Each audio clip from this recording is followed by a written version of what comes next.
Personne ne l'avait vu venir. Même Elon Musk, qui parie sur l'impossible et rêve de Mars, l'aurait juré irréalisable. Et si le cœur battant de la prochaine Silicon Valley résonnait?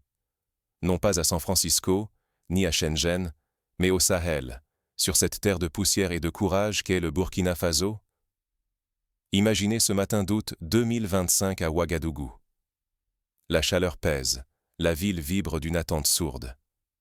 Sur l'estrade dressée au centre de la capitale, le président Ibrahim Traoré s'avance, micro à la main.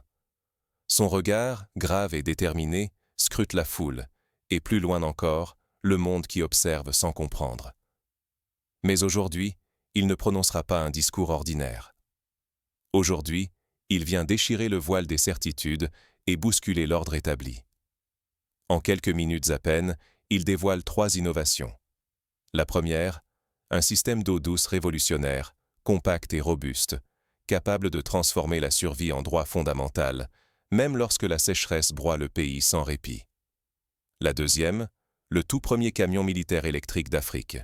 Un symbole roulant d'indépendance énergétique, conçu pour avaler les pistes et franchir les frontières sans une goutte de carburant importé.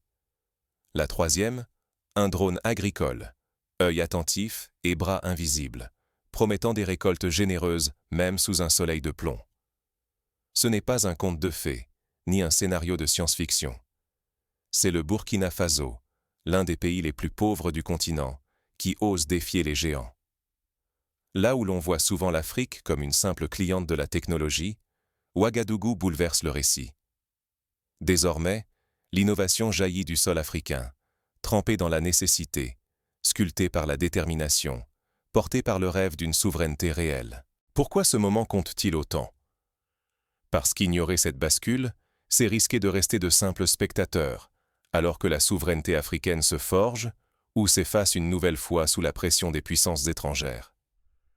Ce n'est pas seulement une prouesse technique, c'est un acte politique, une affirmation de dignité, un appel à rompre le cercle de la dépendance et à reprendre la main sur son avenir collectif. Face aux milliards investis ailleurs, la résilience burkinabé prouve qu'avec audace, ingéniosité et solidarité locale, le continent peut se réinventer. La question n'a jamais été aussi brûlante. Assiste-t-on réellement à la naissance d'une Silicon Valley africaine, là où personne n'aurait parié un seul franc? Mais comment le Burkina Faso a-t-il réussi cet exploit, envers et contre tout? Pour comprendre ce saut inattendu, il faut remonter à l'origine du projet et déchiffrer les alliances secrètes, les obstacles, les paris risqués qui ont tout déclenché. L'histoire ne commence pas dans un laboratoire high-tech, ni dans une tour dorée, mais dans la poussière des ateliers improvisés, au cœur d'une ville où l'électricité se fait rare et où l'eau potable est parfois un luxe. Pendant que Wall Street calcule et spécule, à Ouagadougou, on façonne l'avenir à la sueur du front. Le Burkina Faso, dont le produit intérieur brut n'atteint même pas 20 milliards de dollars, avance dans un monde où la richesse se compte en centaines, voire en milliers de milliards. Ici, la rareté est la règle depuis des décennies. Dépendance aux importations, à l'aide internationale, à des promesses venues du Nord qui s'évaporent aussi vite que la rosée sous le soleil sahélien. Sur tout le continent africain, des centaines de millions d'hommes, de femmes et d'enfants sont privés d'eau potable, d'énergie fiable, d'outils agricoles modernes. Ce n'est pas seulement un retard ou une gêne, c'est une urgence vitale. Chaque jour, l'accès ou non à ces ressources décide de qui vivra, qui produira, qui apprendra. Imaginez une mère, dans un village près de Dori, qui doit parcourir des kilomètres pour trouver une source d'eau douteuse. Imaginez un enfant qui, faute d'électricité, ne peut pas réviser après le coucher du soleil. Imaginez des paysans qui, sans outils adaptés, voient leur récolte s'épuiser avant la moisson. À force d'attendre que les solutions tombent du ciel ou arrivent par bateau, l'Afrique a vu croître une dépendance invisible mais profonde. Les discours politiques parlaient d'autonomie. La réalité, c'était l'attente. Attendre l'aide, attendre la technologie, attendre que d'autres tracent la voie. Cela rappelle la période post-coloniale, où l'Afrique, tout juste libérée sur le papier, restait attachée à des modèles importés, souvent inadaptés aux réalités locales. Mais la nécessité aiguise d'autres forces. Là où tout manque, l'ingéniosité devient une arme. La rareté n'étouffe pas les ambitions, elle les aiguise. Dans ce contexte, une souveraineté nouvelle prend racine, forgée par la contrainte, nourrie par le refus de céder. Cela évoque l'exemple du Japon après la Seconde Guerre mondiale. Ruiné, isolé, le pays a su faire de la pénurie un moteur d'innovation, jusqu'à devenir l'une des puissances technologiques mondiales. Pourquoi l'Afrique ne pourrait-elle pas suivre ce chemin ? Chaque jour, des ingénieurs, des artisans, des agriculteurs burkinabés inventent sans garantie d'appui extérieur. Leur laboratoire, c'est souvent un atelier de fortune. Leur capital, la solidarité et la débrouille. Ils n'ont pas attendu la Silicon Valley. Ils créent, bricolent, testent avec ce qu'ils ont sous la main. Par exemple, dans un quartier de Bobo-Dioulasso, des jeunes ont mis au point un système d'irrigation goutte à goutte à partir de bidons recyclés et de tuyaux récupérés, permettant de sauver des cultures entières pendant la saison sèche. Réduire leurs efforts à une anecdote locale, ce serait ignorer la portée de ce qui se joue ici. Sans saisir l'urgence et la dureté du contexte, on relègue l'initiative burkinabé au rang d'exotisme, de parenthèse. Mais c'est tout le contraire. C'est un tournant. L'histoire s'écrit désormais depuis l'Afrique, par et pour ses enfants, avec la même intensité que lors des grandes périodes d'émancipation des années 60. Tandis que les puissances débattent et dilapident des fortunes pour garder leur avance, le Burkina Faso démontre que la souveraineté technologique n'est pas une affaire de budget, mais de volonté collective. Ici, on ne se contente plus d'attendre l'innovation. On la provoque, on la construit, face à l'urgence. C'est la logique du « faire avec » qui triomphe sur le « faire pour ». Tout part d'un constat implacable. Personne ne viendra sauver le continent à sa place. La nécessité transforme la résilience en puissance créatrice. La rareté, chaque jour, façonne la souveraineté africaine, maître après maître, invention après invention. Cette philosophie rappelle la maxime de Thomas Sankara, ancien président burkinabé. L'esclave qui n'est pas capable d'assumer sa révolte ne mérite pas que l'on s'apitoie sur son sort. En août 2025, le Burkina Faso a franchi une étape inédite.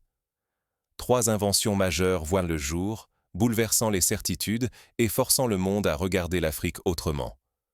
Le monde ricane, mais l'Afrique se réveille.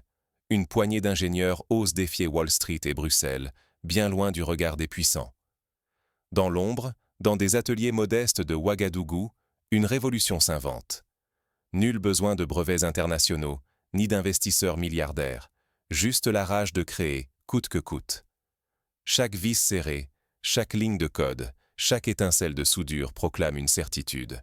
Le progrès ne sera plus importé, il sera forgé ici, par nos mains. Cela rappelle l'esprit des pionniers américains du XIXe siècle, qui, sans ressources, mais avec une détermination farouche, ont transformé les plaines en cités prospères. Alors que les experts occidentaux listent les obstacles, les ingénieurs burkinabés répondent par l'urgence de l'innovation. Leur premier chef-d'œuvre, un système de dessalement compact, capable de produire de l'eau douce là où la sécheresse règne depuis des générations. Ce n'est pas un luxe, mais une question de survie pour des millions de familles, trop longtemps condamnées à boire une eau dangereuse. Dans la région de Kaya, ce système a permis de réduire de moitié les cas de maladies hydriques en moins de 6 mois, selon des rapports locaux. Vient ensuite un camion militaire électrique, le premier du continent. Plus d'essence importée, ni de dépendance énergétique. Le silence de son moteur défie la domination pétrolière. Ce camion n'est pas qu'un véhicule. Il incarne une souveraineté retrouvée, une armée qui n'a plus à mendier sa liberté technologique. Les premières patrouilles dans la région du Sahel ont démontré une autonomie de plus de 300 km sur terrains accidentés, sans une goutte de carburant extérieur. Puis le troisième miracle, le drone agricole. Il survole les champs, cartographie, plante, surveille l'humidité, accompagne les paysans dans leur lutte contre la faim. Là où sécheresse et pauvreté décidèrent des récoltes, le drone offre un regard vigilant, une main secourable. Les premiers essais sont clairs. Les rendements montent, la faim recule, la confiance renaît. À Koudougou, une coopérative de femmes a vu ses récoltes de mil augmenter de 30% en une saison grâce à l'assistance du drone. Les effets se font déjà sentir. Les maladies hydriques chutent dans les villages pilotes, les greniers se remplissent, les familles respirent. Surtout, un sentiment nouveau émerge, la dignité nationale. Jour après jour, une fierté africaine se diffuse, portée par la certitude que l'avenir ne s'écrit plus ailleurs. Les élèves des écoles primaires chantent désormais des hymnes à l'innovation, et les radios locales célèbrent les noms des ingénieurs comme autrefois ceux des footballeurs. Face à ces percées, l'Occident préfère l'indifférence. Silence glacial à Bruxelles, haussement d'épaules à New York, sourire crispé dans les conseils d'administration. Mais sous ce vernis, la panique affleure. Si le modèle burkinabé se propage, c'est tout un pan d'industrie mondiale qui menace de basculer. Les multinationales, hier sûres d'elles, surveillent désormais ce mouvement avec anxiété. Cela rappelle la peur qui s'est emparée des constructeurs automobiles occidentaux lors de l'essor des voitures japonaises dans les années 70. Mais la fragilité demeure. Il suffirait d'une campagne de discrédit, d'une pression politique ou d'un sabotage économique pour briser cet élan. Si le mouvement vacille maintenant, l'Afrique risque de perdre une occasion rare d'inventer son propre avenir, hors de toute dépendance. Les exemples ne manquent pas dans l'histoire. Le projet Concorde, symbole de maîtrise technologique européenne, a été enterré sous la pression économique et politique américaine. Pourtant, au cœur de cette onde de choc, une question demeure. Ces inventions suffiront-elles à changer durablement la vie sur le continent ? Que bouleversent-elles vraiment pour les Africains ? Quels chemins inédits s'ouvrent désormais ? Mais si la technologie ouvre la porte, le vrai défi commence à l'intérieur du pays. Car l'invention n'est rien sans adoption, ni sans lutte pour la préserver. L'exemple du Minitel en France, technologie en avance sur son temps mais abandonnée face à l'Internet mondial, rappelle que sans appui, une innovation peut sombrer dans l'oubli. Et si, demain, il ne s'agissait plus de 3 machines, mais d'un continent entier décidé à inventer pour lui-même. Imaginez, l'exemple burkinabé déclenche un choc salutaire. Partout en Afrique, on débat, on organise des hackathons et des concours d'ingéniosité ouverts à tous, ingénieurs, agriculteurs, étudiants, mécaniciens de quartier. L'effervescence gagne les campus, les villages, les villes. À Dakar, un concours de robotique attire des jeunes du Sénégal, du Mali, de la Côte d'Ivoire. À Nairobi, des ateliers de formation à la programmation rassemblent des centaines de jeunes filles, déterminées à coder leur futur. Les programmes scolaires évoluent rapidement. La fabrication locale, la résolution créative de problèmes et l'histoire de Ouagadougou deviennent des matières obligatoires, du Sénégal à la Tanzanie. Cette nouvelle éducation façonne des générations capables de s'attaquer à leurs propres défis, avec des outils adaptés à leur réalité. Un professeur de mathématiques à Bamako explique désormais la logique algorithmique en s'appuyant sur l'irrigation intelligente mise au point au Burkina Faso. La diaspora, longtemps partagée entre nostalgie et désillusion, retrouve l'espoir. Les cerveaux et les capitaux jusque-là exilés commencent à revenir. Investisseurs, mentors, développeurs, tous veulent désormais participer à cette renaissance. Une fierté inédite irrigue le continent, inversant l'image d'une Afrique simple consommatrice de technologies étrangères. À Paris, un groupe d'ingénieurs burkinabés lance une start-up spécialisée dans les capteurs solaires adaptés aux besoins des villages africains. Économiquement, les retombées sont vertigineuses. Moins d'importations, plus de création d'emplois, des devises précieuses conservées. L'industrie locale renaît. Ateliers de montage, centres de recherche, chaînes de production se multiplient. L'Afrique n'achète plus seulement, elle vend, elle dépose des brevets, elle exporte enfin ses propres solutions. Par exemple, le Kenya exporte désormais ses systèmes de paiement mobile dans toute l'Afrique de l'Est, inspirant une génération d'entrepreneurs. Mais chaque révolution porte ses dangers. Les multinationales, sentant leur domination menacée, lancent des campagnes de désinformation, cherchent à imposer des réglementations étouffantes ou à acheter les cerveaux locaux. Les défis logistiques sont immenses. Infrastructures défaillantes, chaînes d'approvisionnement fragiles, grande disparité entre pays. Sans unité régionale solide, la fragmentation menace d'étouffer l'élan. Cela rappelle le sort du projet panafricain de monnaie unique, ralenti par le manque de consensus et la pression extérieure. L'enjeu est limpide. Si le modèle burkinabé s'étend, l'Afrique peut entrer dans l'âge de l'ingéniosité souveraine. Mais en cas d'échec, la dépendance pourrait se renforcer, refermant pour longtemps la parenthèse de l'espoir. Chaque pas compte, chaque choix collectif façonne l'avenir.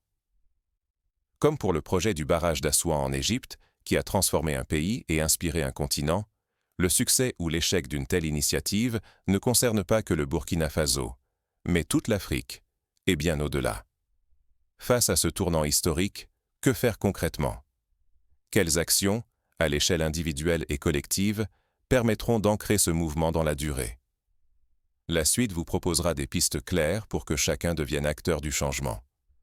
Voici des moyens concrets d'agir, individuellement et ensemble, pour garantir la pérennité de cette révolution. Quelles seront vos prochaines étapes dans ce nouveau récit? D'abord, s'éduquer et éduquer. La connaissance est la première arme contre la résignation et la désinformation. S'informer sur les initiatives locales, participer à des ateliers, encourager les jeunes à s'intéresser aux sciences et à la technologie. Dans les quartiers populaires d'Abidjan, des clubs de robotique voient le jour, animés par des bénévoles déterminés à transmettre leur passion. Ensuite, soutenir l'innovation par la consommation responsable. Privilégier les produits et services locaux, encourager les entreprises africaines, même modestes. À chaque achat, à chaque choix de fournisseur, renforcer le tissu économique local. Un restaurateur au Togo décide d'équiper sa cuisine de fours solaires fabriqués à Lomé, plutôt que d'importer du matériel européen. Troisième levier, l'engagement citoyen. Participer à la vie associative, mobiliser autour des défis locaux, créer des réseaux d'entraide et d'échange. À Accra, un collectif de jeunes ingénieurs organise des repères cafés où l'on apprend à réparer téléphones et appareils ménagers, prolongeant leur durée de vie et diffusant des savoir-faire essentiels. Quatrième piste, la coopération régionale. Encourager les échanges entre pays africains, partager savoir et expérience, mutualiser les ressources. L'Union africaine peut jouer un rôle moteur, création de fonds communs pour la recherche, harmonisation des normes, organisation de salons technologiques panafricains. L'exemple des universités du Maghreb, qui mutualisent leurs laboratoires de recherche pour développer des solutions d'irrigation adaptées au climat aride, montre la puissance de la collaboration. Cinquième action, la mobilisation de la diaspora. Favoriser le retour des talents, le transfert de compétences, l'investissement dans des startups africaines. À Londres, un réseau d'entrepreneurs africains finance un incubateur de jeunes pousses au Ghana, accélérant la montée en compétences locales. Enfin, soutenir la liberté d'innovation et la souveraineté numérique. Militer pour des politiques publiques favorables à l'émergence de champions locaux, refuser les lois ou accords internationaux qui brident l'autonomie des inventeurs africains. Sensibiliser aux enjeux de la propriété intellectuelle pour éviter le pillage des idées et garantir aux créateurs une juste reconnaissance. Ce n'est pas seulement une histoire d'invention, c'est une révolution qui touche à l'identité, à la citoyenneté et à la vision de soi. Ce qui s'est joué au Burkina Faso dépasse la technologie. C'est un appel à changer notre regard sur nous-mêmes, cesser de se voir comme de simples consommateurs de solutions importées, oser se reconnaître comme créateurs. Ce premier pas, celui du changement de mentalité, est une reconquête de notre avenir. Chaque innovation née localement devient un acte de souveraineté. Refuser d'attendre la validation étrangère, c'est reprendre la main sur notre histoire. Mais une telle transformation ne peut s'opérer dans l'isolement. La coopération régionale devient essentielle.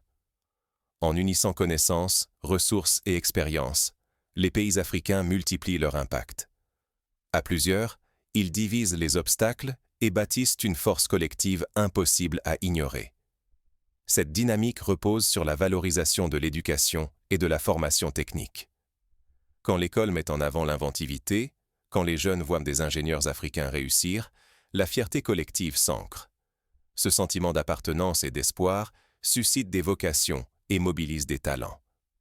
L'exemple du Rwanda, qui a fait de l'apprentissage du code informatique une priorité nationale, inspire toute une génération. Pour que ce mouvement prenne racine, il doit être soutenu concrètement. Les gouvernements doivent investir dans la recherche, offrir un environnement fertile aux innovateurs et garantir un appui politique sans faille. La diaspora, riche de son expérience et de ses réseaux, peut devenir un accélérateur décisif. En investissant dans la création, elle devient moteur du changement. Mais il faut refuser la résignation. La gratitude envers les pionniers ne suffit pas. Il faut transformer l'admiration en action, inciter chacun à prendre part à cette aventure collective. C'est le seul moyen d'éviter que ce moment historique ne reste une exception, plutôt qu'un point de bascule. Car le risque est immense. Laisser passer cette opportunité, c'est condamner la prochaine génération à attendre encore des solutions venues d'ailleurs. Ce serait renoncer à notre droit d'écrire notre propre histoire et de transmettre une fierté authentique. Mais comment cette révolution a-t-elle été rendue possible, concrètement? C'est dans la rencontre entre urgence, créativité et solidarité que tout a basculé. L'histoire ne laisse aucun répit. La souveraineté s'écrit aujourd'hui ou s'efface pour toujours. Ce que le Burkina Faso vient d'accomplir le prouve. La frontière entre l'impossible et le réel se redessine chaque matin, par celles et ceux qui refusent la résignation. En août 2025, sous le soleil brûlant de Ouagadougou, 3 inventions, un système d'eau douce, un camion militaire électrique, un drone agricole, ont bouleversé l'ordre établi et démontré que la souveraineté technologique africaine n'est plus une chimère, mais un fait tangible. Mais ce récit ne s'arrête pas là. Il déborde des frontières, interroge tous les continents. Qui osera écrire la suite? Le monde observe. L'Afrique brisera-t-elle enfin le cercle de la dépendance, ou restera-t-elle enfermée dans des histoires dictées d'ailleurs? Le risque est vertigineux. Perdre la maîtrise de son temps, sa dignité, son image.